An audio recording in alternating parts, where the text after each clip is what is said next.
Merci Madame la Présidente, Monsieur le Ministre, mes chers collègues. Ma question portera spécifiquement sur l'article 49 de la loi. Je vous disais précédemment qu'il n'y avait à la vérité aucun lien de causalité entre éducation dans la famille et par la famille et le séparatisme islamiste.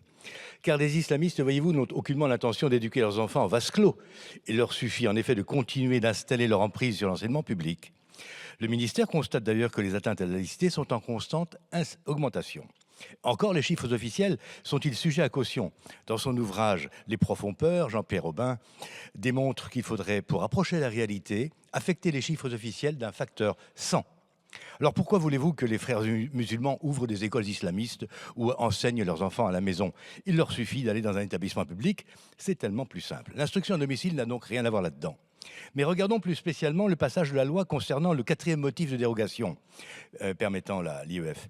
L'existence, je cite, d'une situation propre à l'enfant motivant le projet éducatif. La formulation est tellement léonine qu'elle est sujette à de nombreuses et divergentes interprétations.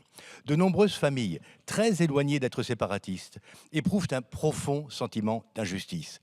Des centaines de citoyens, des dizaines d'associations ont saisi qui les parlementaires, qui les tribunaux administratifs pour mettre fin à cette absurdité. Une loi destinée à protéger la République s'en prend aux citoyens les plus paisibles, les plus innocents de celle-ci, en leur imposant un parcours kafkaïen pour obtenir, pour une seule année, l'autorisation d'instruire leur propre enfant. Elle installe aussi insidieusement un climat de défiance vis-à-vis de la famille, institution centrale de toute société.